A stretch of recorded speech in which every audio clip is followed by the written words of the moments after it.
Neyveli NLC அனல் மின் நிலையத்தை விவசாயிகள் முற்றுகையிட்டு போராட்டம் நடத்தி வருகின்றனர். மேகதாதுவில் அணை கட்ட முயலும் கர்நாடகாவுக்கு மின்சாரம் வழங்க எதிர்ப்பு தெரிவித்து விவசாயிகள் இந்த போராட்டத்தில் ஈடுபட்டு வருவதை அண்மை செய்தியாக பார்த்து வருகிறோம். கூடுதல் விவரங்களை செய்தியாளர் பொய்யாமொழி வழங்க கேட்கலாம். வணக்கம் பொய்யாமொழி, இந்த போராட்டம் குறித்த விரிவான விவரங்கள். வணக்கம் கற்பகம். கடலூர் மாவட்டம் நெய்வேலி என்எல்சி லிமிடெட் நிறுவனம் திறந்தவெளியில் சுரங்கம் மூலம் நிலக்கரி வெட்டி எடுத்து அனல் மின் நிலங்களின் மூலம் மின்சாரம் தயாரித்து வருகின்றனர்.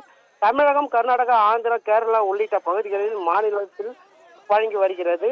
இதனிடையே கர்நாடக அரசு மேகதாதுவில் காவேரி குறுக்கே அணை கட்டுவதற்கு 9 கோடி ரூபாய் நிதி ஒதுக்கீடு செய்து அணை கட்டும் முயற்சி செய்வதாகவும் இதன் மூலம் தமிழக விவசாயிகள் உரிமை பறிக்கப்படுவதாகும் என்று கூறி தமிழக விவசாய சங்கம் சார்பில் 400க்கும் மேற்பட்டோர் விவசாய சங்கம் சார்பில் நெய்வேலி பகுதியில் உள்ள என்எல்சி இந்தியா லிமிடெட் நிறுவனத்தில் 2வது அனல் மின் நிலையத்தில் முன்பு தமிழக விவசாயிகள் உரிமை பறிக்கும் கர்நாடகாவிற்கு மின்சாரம் வழங்கக்கூடாது என கோரிக்கை வைத்து ஆர்ப்பாட்டத்தில் ஈடுபட்டு வருகின்றனர்.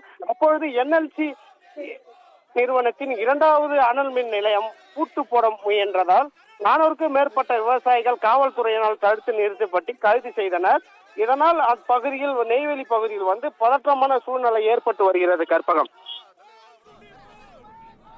விவரங்களுக்கு நன்றி பொய்யாமொழி.